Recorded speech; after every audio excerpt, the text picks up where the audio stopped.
Good morning, everybody.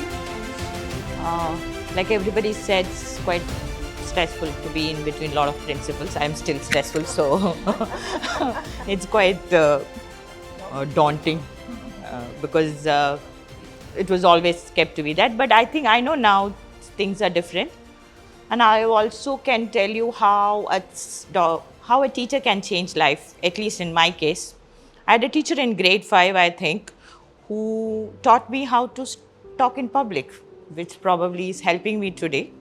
And he was a great help. I still remember every time I have to give a talk or be in a forum or answer something. And that's the role you may be playing for somebody else, probably. So I'm just going to go briefly about two important topics. Psychiatry is very vast, very, on with everything, with nutrition, with emergencies, everything psychiatry is there. So I'll just briefly touch two of the important things. One is bullying and the other is social media.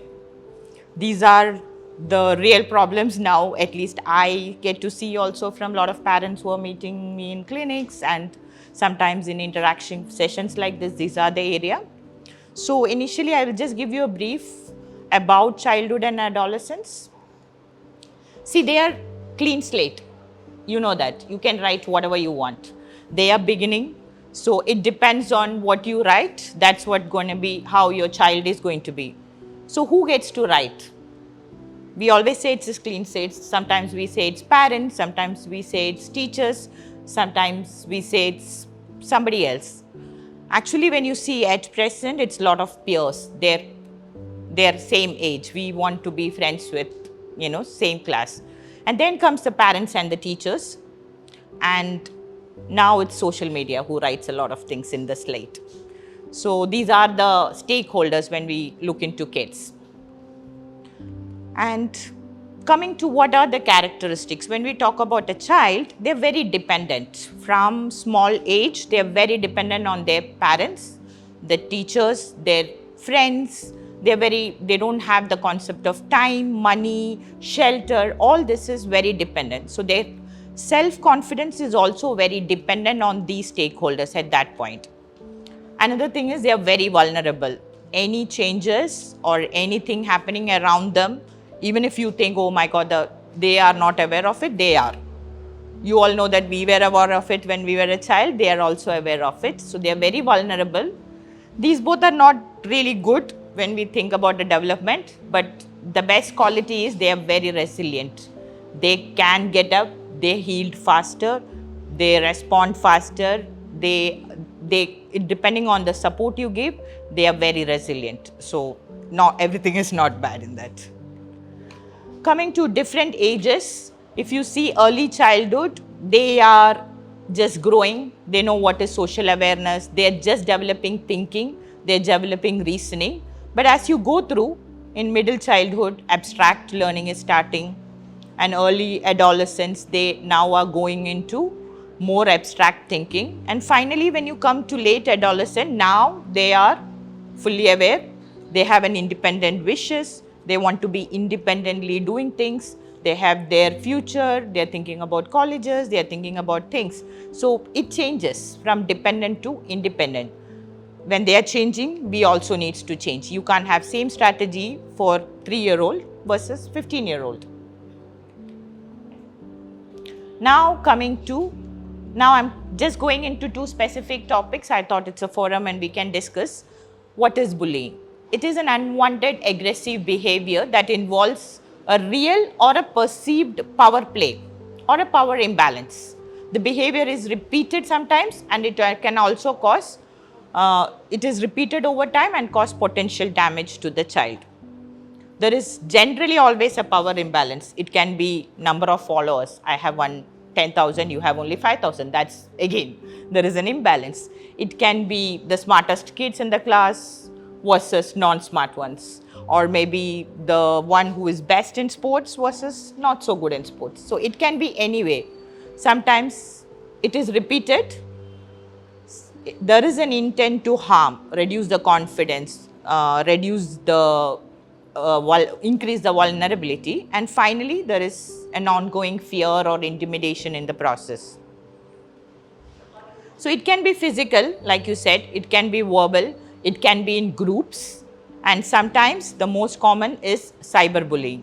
Like you put up a picture and there is thousands of comments calling you different things. Most of the time we don't even are aware of what's the full forms of those things which they have put up. Everything has code, everything has colors. So we need to be aware to even figure out whether the bullying is happening. See, when we talk about bullying, we always think there is a perpetrator and there is a victim. It's not the case. Actually, there are two victims. Both are victims. Even the people who are bullying and the kids who are bullied. And also there is a third victim who is seeing this is also a victim because they're scared that it could happen to me as well. So when we are giving a psychological support, for example, I know all of your schools have the school counselors and the class teachers who do counseling. We always the focus goes on the kid who got bullied. I agree, they need help, but the person who bullied also needs help.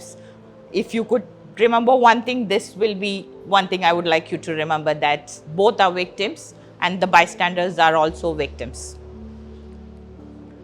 So there are different characteristics, most of the times the kids who bully are the kids who were bullied at one point.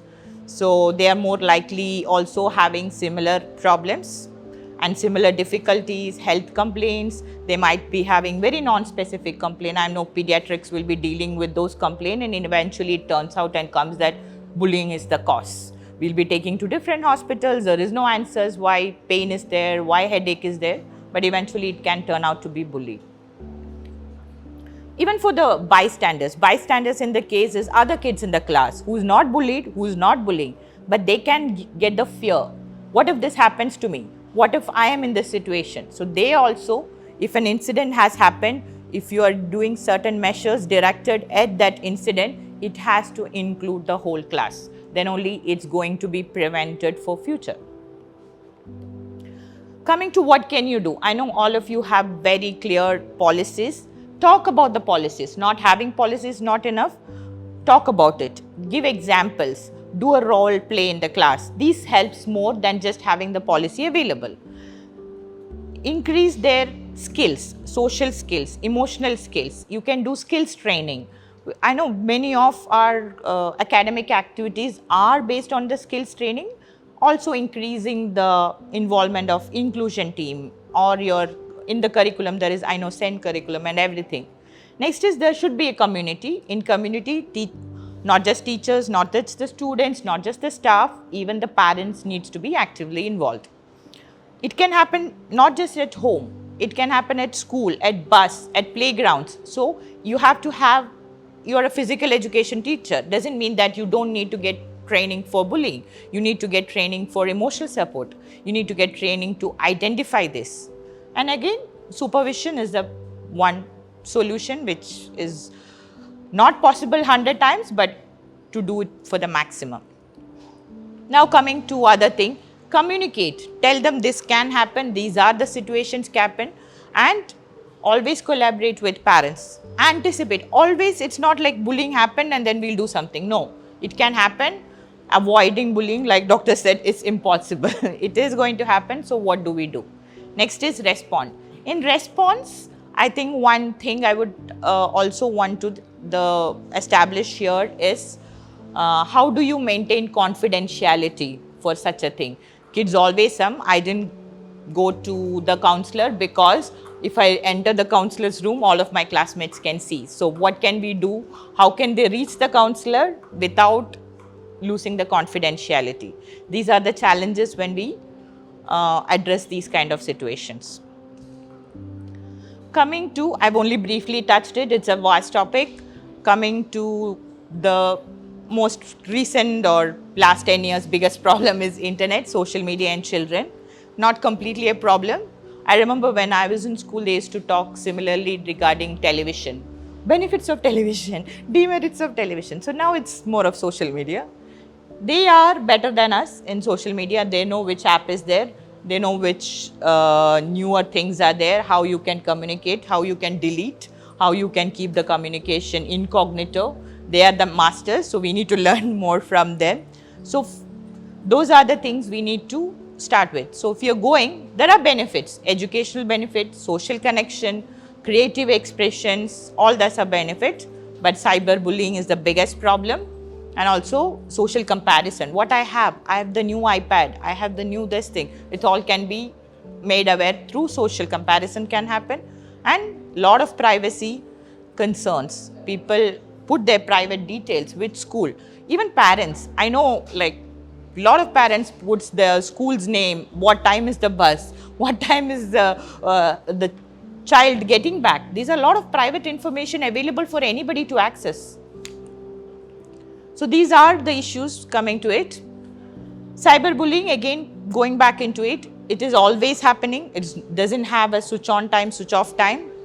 People are anonymous, so they think that they won't get caught. And one person bullies, 10 people follows it. So amplification. Then the next is 100. It goes in exponentially, it goes high. And it's very less visible to adults because we are not that active. Now, what is the solution? You have to teach digital citizenship or digital awareness. Tell your kids these are private information and you cannot put it. Start at age 3 and 4, not to wait till then 12 or 15. Ask them permission. If you are posting or if the school is having social media presence, ask the permission. So which teach them that you have to ask permission next time. The next is you being aware of it. You need to have your own strategy. You have to have open communication. You have to have a recognition of these warning signs. What is your device policy? What is your policy on social media? And anytime these things have happened, you have to document it. You also teach the kids to document it because that's eventually necessary to, if you're pursuing a legal way, if you're pursuing any sorts of other sort of help, you need evidence. And always the best partner with social media for teachers is always parents, because kids are 8 to 9 hours at school, the rest of the time at home. So you need to have those techniques which goes hand in hand. So you have to cultivate these resilience techniques in digital world. You have to have critical thinking. And if I ask a kid now, they'll say, I have 35K friends. Nobody can have 35K friends. So ask who are your real friends. So that's where this thing, offline connections, offline meetings, clubs, social events at school, these can promote more connections. And always you provide your perspective so that they can understand from your perspective, this is not okay. When do you have to involve? All of the kids have social media, parents are giving permission. I think a school-wide policy on what age kid can have an independent. And there is a privacy on every app. Read it and it says anybody below 13 can't have it. So then below 13 is not allowed. So if they have it, we cannot legally move forward with any of those things. And I hope all of us can work towards more laws here where you will be more bigger stakeholders, where some countries are completely prohibiting it. I don't know whether complete prohibition is the answer, but a lot of dialogue needs to happen on this one. You have to ensure the safety and you have to address all the parties involved, parents, teachers, kids, social media, influencers, all that are stakeholders. And always develop a support system for these kind of problems. See, you have to develop, like both of them said, both my colleagues said, nothing can be a blanket. It has to be, every child is specific and every child needs a specific way of dealing with them. So always honor the whole child, make your school safe space. And I always put a picture of your school and ask kids, what is the first emotion you get when you see the picture? And I always tell them, when I see school's picture, I'm happy. I hope that's the response all of your kids have. And address the root cause. Don't find the blame. You did this or she did this. No. Why it happened? That's where the answer lies. And your digital balance, school's digital balance, always, your parents' digital balance always reflects on kids. So balance is the answer. And I hope These are some more resources for you to continue reading on these topics, and I hope we can have more meaningful conversations like this, meaningful discussions which will help us, which will help you, and which will help kids in total.